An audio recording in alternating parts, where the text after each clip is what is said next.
Hi, I'd like to welcome you to Anthropology 160, the Human Life course.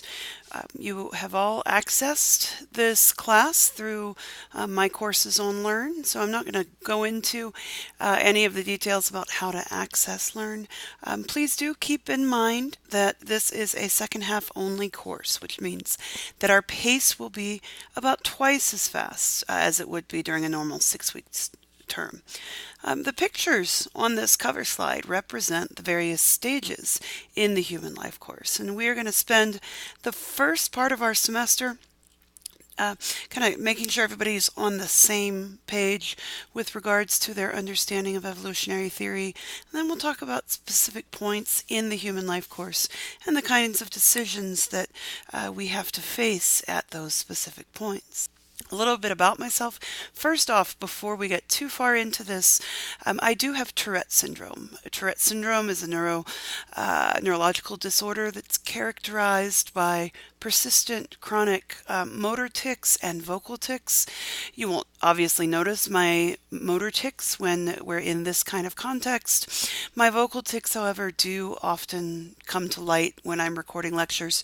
And so one of them is a kind of a snort or a sniff, like, and the other one is a throat clearing, like I try really hard to suppress the tics while I'm recording, but I'm not always that successful. I know it can be distracting, but please understand that this is the disability that I have to deal with, and focus more on content than whether or not I'm able to suppress my tics. Okay, so why are these pictures shown? Well, I originally went to Virginia Tech to major in biology because I wanted to be a small animal vet. And very soon after starting to intern with a veterinarian who was about 70 at the time, I had to put 2-day-old puppies to sleep. And I decided that this was just not something I could do on a regular basis.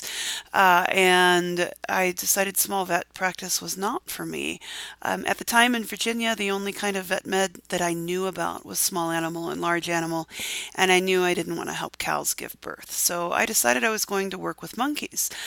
Virginia Tech doesn't have an anthropology department. They don't have any monkeys. They do have a very small zoo in Roanoke, Virginia, on top of Mill Mountain that does have some golden lion tamarins. But the proximity of a substantial population of primates close to me was minimal.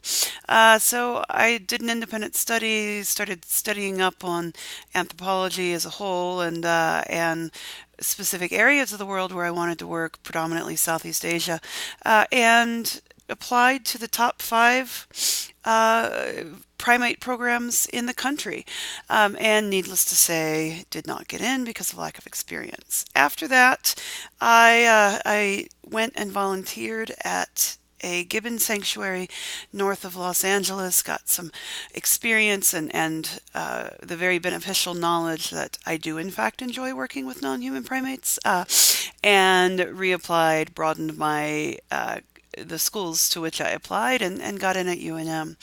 My first field experience with non-captive animals was in the summer of 1999 when I traveled to Sulawesi, Indonesia. And so Sulawesi is of interest to primatologists because it's the hotbed of macaque evolution. When you think of macaques, if you even know what macaques are, you probably think of rhesus macaques. These are the animals that are often found in biomedical laboratories. So in movies like Outbreak, they were featured. If you saw the Disney nature film Monkey Kingdom a few years ago, the rhesus macaques were featured in that movie as well. They range across the Indian subcontinent and have really high population numbers. That's not where the real interest, though, in macaques lies. Sulawesi, a single island in Indonesia, is home to 11 different endemic species of macaque, and we're able to see evolution in progress because there are hybridization zones between each adjacent species. So it's a really interesting place to study macaque behavior and macaque evolution.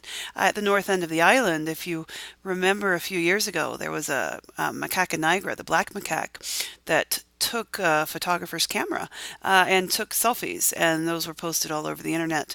And there was recently a copyright lawsuit that was filed as to with regards to who had the copyright, who possessed the copyright to those photos. Was it the photographer or was it the monkey? And there was a group that was suing on behalf of the monkey. The courts ruled with the photographer, saying that, of course, monkeys aren't human, therefore they can't really possess copyright.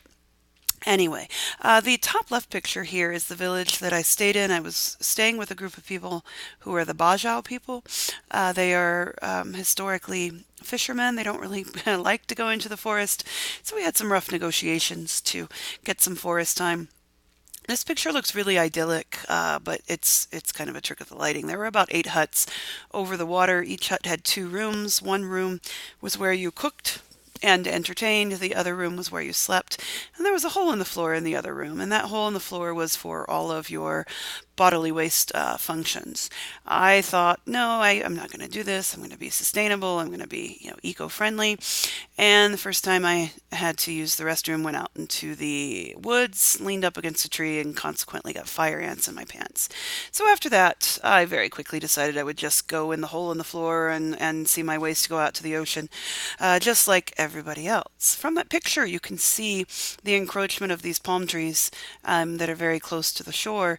This is one of the biggest factors affecting primate conservation nowadays is this clear cutting of forests for palm production, specifically for palm oil. And so palm oil is a very common ingredient in many household products, a lot of your face creams or sunscreen or makeup even. It's also an ingredient in most manufactured foods. And so by buying manufactured foods, you are in fact contributing to primate extinction.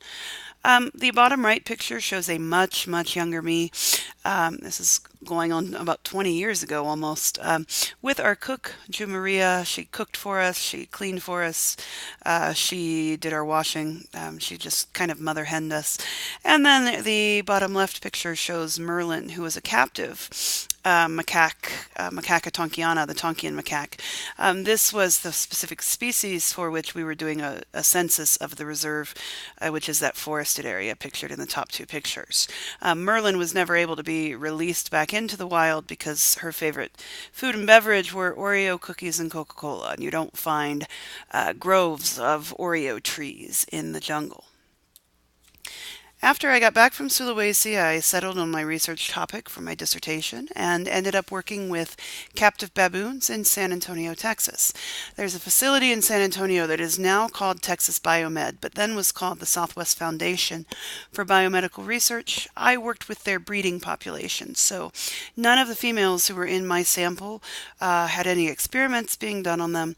They were simply the breeding animals for populations that would be pulled for biomedical research. And I was specifically interested in looking at the effects of socio-ecological variables like food stress, like social stress, on the timetable of adolescent female maturation. Baboons are the perfect choice for this because if you look at that top right picture and you see her big, bright, pink, swollen butt, they have reliable, visible indicators of what's going on hormonally. So as they approach ovulation, their butts start to swell and get very pink. On the day of ovulation, their butts are at what is called maximal tumescence or size and maximal turgidity. This is whether or not if you pressed on it, it would bounce back or would your finger leave a depression. And then rapidly after ovulation, those sexual swellings deflate. When females are pregnant, they get a characteristic pinking of the perineal region that's shown by the gal in the bottom right. And so their buttocks are more bright red and shiny and very flat to the surface. So we're able to measure what's going on across the reproductive cycle. I was looking at these gals as they experienced their first sexual swelling cycle, all the way up to the point where they delivered their first offspring. So having these reliable indicators certainly allowed my study to be non-invasive. I didn't have to go in and collect blood, urine, or feces to measure hormone levels. I was able to track all of that observationally. The bottom left picture shows me decked out in Tyvek, collecting morphometric measurements, basically calculating things like crown and rump length and body fat percentages so that I could track growth rates. So, the purpose of this course is to introduce you to a scientific way of understanding the basic problems that we as humans face and how we solve those problems. We face the same kinds of problems that other species have dealt with throughout our evolutionary history. And so we will bring in a lot of animal examples to demonstrate, first and foremost, that we are animals, that many of the challenges we face are identical to challenges that our recent ancestors have faced, that animals across the world face. So, for example, we'll look at the dung fly story and how dung flies find mates. And then we might, later in the term, we'll talk about the Kipsigis, who are agropastoralists in Kenya. And we'll talk about their decision-making process as they look for mates. We will talk about cooperation and conflict and mate capture among lions, among chimpanzees, and among the Yanomamo, who are a horticultural population in Brazil. We will look at interbirth interval and what we call clutch size among species of birds, as well as birth spacing among the Kung Bushmen of the Kalahari Desert. These are one of the last remaining hunter-gatherer groups on the planet. We will look at mate desertion and why across mammals males are more likely to desert. And we will talk about the Ache specifically, and they are a group of hunter-gatherers in Paraguay, and they experience very frequent divorce and even practice partible paternity, where children have more than one named father. Now, I do see that I have a typo there. I'm not going to go back and re-record the entire lecture just to fix that typo. I will fix it, however, before the next time I record this introductory lecture. We'll also look at how investments are made in children across the entire family. And so we will look at the role that parental investment plays in being able to reach adult levels of competency. And so, of course, in hunter-gatherers, that's going to be learning how to hunt, learning how to gather. In modern post-industrialists, that's going to be devoting money towards higher education, what you guys are doing right now. Some of these applications of evolutionary theory to contemporary issues can also be quite interesting. We will talk about some of these big controversies, these big problems that we are facing in the world today. How do we encourage cooperation among nations, ethnic groups, strangers in large cities, etc.? How do we solve, let's say, the Israeli-Palestinian conflict? How do we stabilize the Middle East? How do we even work out our quote-unquote border issues with our relatives to the south, with Mexico? How do you encourage conservation of habitats, fauna and flora, and other environmental features? There used to be a belief that among white Western anthropologists that hunter-gatherers were quote-unquote noble savages, meaning they were savage in the sense that they fought and had culture that was viewed as not as complex or more simple, but they were noble in the sense that they were in tune with their environment. Well, we've found out through years of study that this is not true, that when hunter-gatherers have the opportunity or the means to overexploit their environment, they will as well. We are facing global climate change and may have already pushed ourselves past the tipping point, that point of no return, whereby we may be driving our own eventual extinction. So how do we get people to conserve resources, conserve energy? How do we get people to kind of cooperate on this big level? We'll look at the battle of the sexes. We have conflicts over reproductive interests, conflicts over investment in offspring. How do we stop high rates of divorce? How do we encourage fathers who are not in a relationship, not cohabitating with mothers anymore, to still invest in their children? We'll talk about this idea of quote-unquote deadbeat dads. But even prior to that, we see cases of or issues that arise with how men get mates. When do men coerce women into mating with them? Now, coercion in a modern context is considered rape, and you as students have gone through training as to what implies consent and what doesn't, and we will revisit these topics. Risky behavior. We see that inner city Low socioeconomic status males are much more likely to turn to violence and crime. We also see that inner city, lower socioeconomic status females are much more likely to experience teen pregnancy. So we'll talk about some of these quote unquote social problems and how we can explain them given evolutionary theory. Huge rates of resource consumption in wealthy countries, high birth rates in poorer countries, and our epidemic of obesity. Why do we have over 60% of the American population as overweight or obese when we have unprecedented access to medical information and education? We know what we need to do. We just simply don't do it, myself included. And so this class will address these questions by looking at human diversity across the life course. We will, in one way or another, address the 5 life history stages that humans experience, including infancy. This is while young offspring are still nursing. Childhood, which is after children are weaned but before they financially provide for themselves. Adolescence, which is when we start to see the onset of reproductive competence, but youth are not yet in fulfilling an adult social or sexual role. Adulthood, which is prime breeding years, basically, your prime period from roughly about 20, 25 to about 50. And then post-reproductive adulthood. We're one of the few species, really one of the only species, that experiences menopause. There is some evidence that toothed whales might experience menopause. These are dolphins, orcas, porpoises, but it's really hard for us to study toothed whales across the life course because of the fact that they are aquatic and we are not. Much of the evidence that we will use to talk about the evolved nature of our human life course comes from hunter-gatherer groups and other subsistence economies, including the Ache of Paraguay, the Hiwi of Venezuela, the Kung of South Africa, Namibia, Botswana, the Hadza of Tanzania, and the Tsimane of Bolivia. So we will talk at length about these groups and how we can utilize longitudinal data that's been collected with these groups to answer some very important questions. So just very briefly, I will give you a photo intro of these populations as well as a photo intro of these stages of the life course. So infancy, most of us know how we classify infants, right? They're babies. They are generally between birth and and weaning, but we have socially invented a demarcation between infancy and toddlerhood, for example. So now we consider infants birth to 12 months, toddlers after they start walking, but really biologically infants are infants until they wean, so 2 to 4 years. Childhood is this period post-weaning where children's food intake is still subsidized by their parents. We do something fundamentally different than other species of primates in the fact that we subsidize our children.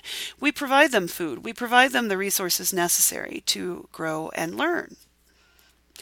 Adolescence is this point where we start to undergo sexual maturation. It's where girls get breast buds and start menstruating. It's where boys see marked genital growth and growth in height and the deposition of lean muscle mass.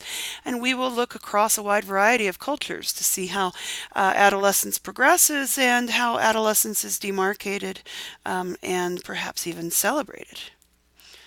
Reproductive adulthood, this period between roughly your early 20s and about 50 or so, when you are in prime physical condition. You're reproducing, you're popping out babies, you are producing at very high levels in terms of the resources that are tied to food, the consumption of food. So you may be hunting with very high return rates, you may be gathering with very high return rates, you might be on a career track. And getting promotion after promotion and raise after raise. And then post-reproductive adulthood. Only women experience menopause, but we do see men experience kind of social menopause in the sense that there's not many 70-year-old men who go out there and divorce their wives and marry a 20-year-old. So men are not necessarily continuing to reproduce for very much longer after their wives stop reproducing. This is unique among humans. And so why? Why do we still live for 20 or 30 years past the cessation of reproduction? All other species on the planet reproduce up until the point that they die. So here we have some photographs of the Ache of Paraguay. They, in 1979, were still living as full-time nomadic hunter-gatherers and still using stone tools. That's probably an even more interesting point. They had not yet gained access to metal blades. They've now been settled into reservations by Christian missionaries and have a mix now of small-scale horticulture or agriculture, some small-scale farming, and still then hunting for their protein sources. Food sharing is very widely ingrained among the Ache, and they start sharing food at very young ages, even as early as 3. So here we have Ache. This first picture shows quite a few young Ache. Here we have prime age adult Ache and even elderly Ache. We have this mythology that it used to be that 100, 200 years ago, nobody lived past about the age of 40. That's not true. The average life expectancy may have been about the age of 40, but that was driven that low by really high infant mortality. And so even 100 years ago, 1,000 years ago, 10,000 years ago, if you could survive infancy and childhood, let's say you lived to the age of 15, you were very, very likely to live upwards of 70 or 80. And so we see that among hunter-gatherers today, and we certainly see that in Western populations as well, that if you survive this risky time where you're dependent upon others for food, you will probably live to a ripe old age. The Hiwi of Venezuela and Colombia were also initially hunter-gatherers that now practice some small-scale horticulture as well. There's some very interesting differences between the Ache and the Hiwi that we will discuss as the course goes on, one of which the Ache have an average by the time they would reach menopause of 12.1 spouses. The Hiwi had an average of only 1.2 spouses. So what can account for these big differences in marriage stability?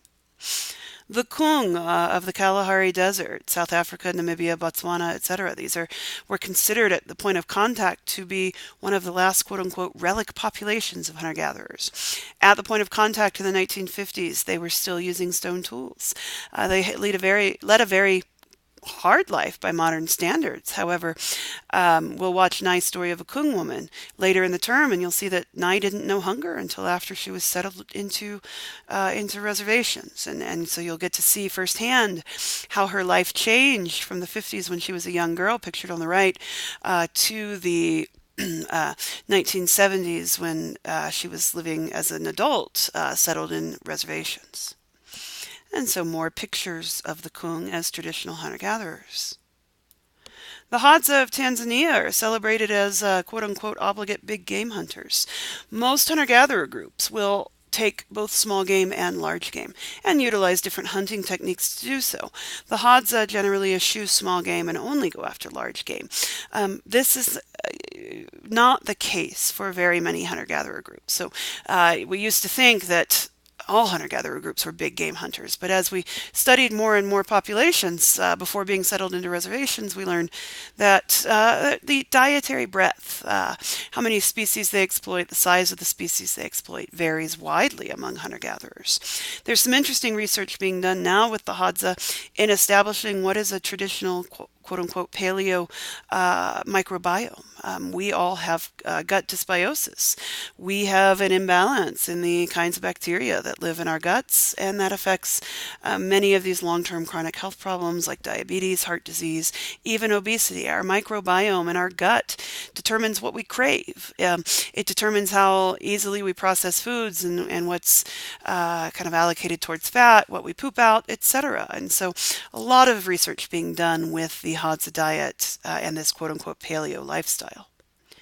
And then the Chamane of Bolivia. The Chamane are horticulturalists who also hunt and fish for their protein resources.